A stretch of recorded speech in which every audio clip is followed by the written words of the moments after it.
Aviso legal: o conteúdo desse vídeo é baseado na análise, interpretação e experiência do meteorologista previsor, com as últimas previsões disponíveis dos modelos de previsão do tempo e clima. Qualquer uso da opinião expressa sobre as previsões do tempo e clima neste vídeo para tomada de decisão de terceiros exime o meteorologista previsor da responsabilidade sobre a mesma. Analisem e usem as informações com cuidado. Quer ajudar esse projeto? Contribua através desse link. Olá pessoal, vamos dar uma olhada nas previsões de hoje, dia 27. Então, olhando, né, e comparando com o que a gente vimos ontem, a gente não vê, né, grande diferença no acumulado total de chuvas nessa região aqui central, mais central do país. O que a gente vê claramente é que essa formação, né, desse canal de umidade deve permanecer aí pelos próximos 7 dias mais ou menos e interagir sobre a região de Goiás e de Minas Gerais. Algumas classificações que estão saindo, principalmente da Marinha, classificou isso já como as ZACAS, né, uma zona de convergência do Atlântico Sul, mas por enquanto acho que ainda não chega a ter essa classificação, vai depender muito do meteorologista previsor, né, que estiver atuando na época, mas o que a gente vê claramente é essa formação desse canal de umidade, ok?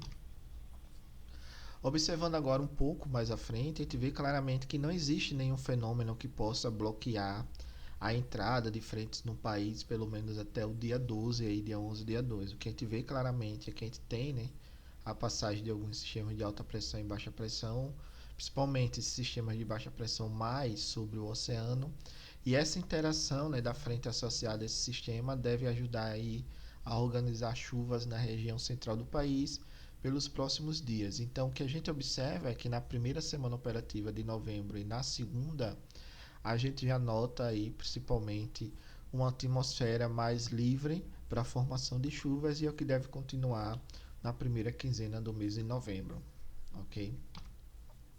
O que a gente vê claramente também aqui no modelo GFS é que ele mostra, né, bem parecido aquele canal de umidade aí bem definido entre a região amazônica e a região sudeste do país, e ele deve se manter aí num horizonte de pelo menos 7 a 10 dias à frente.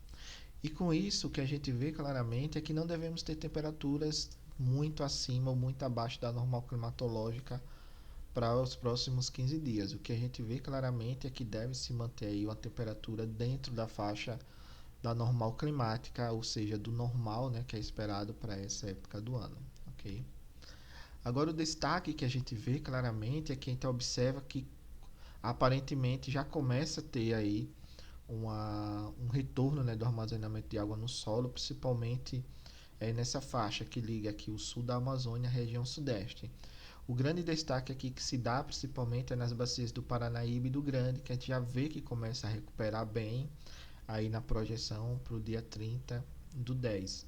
Então a gente vê claramente que já começa a ter uma recuperação.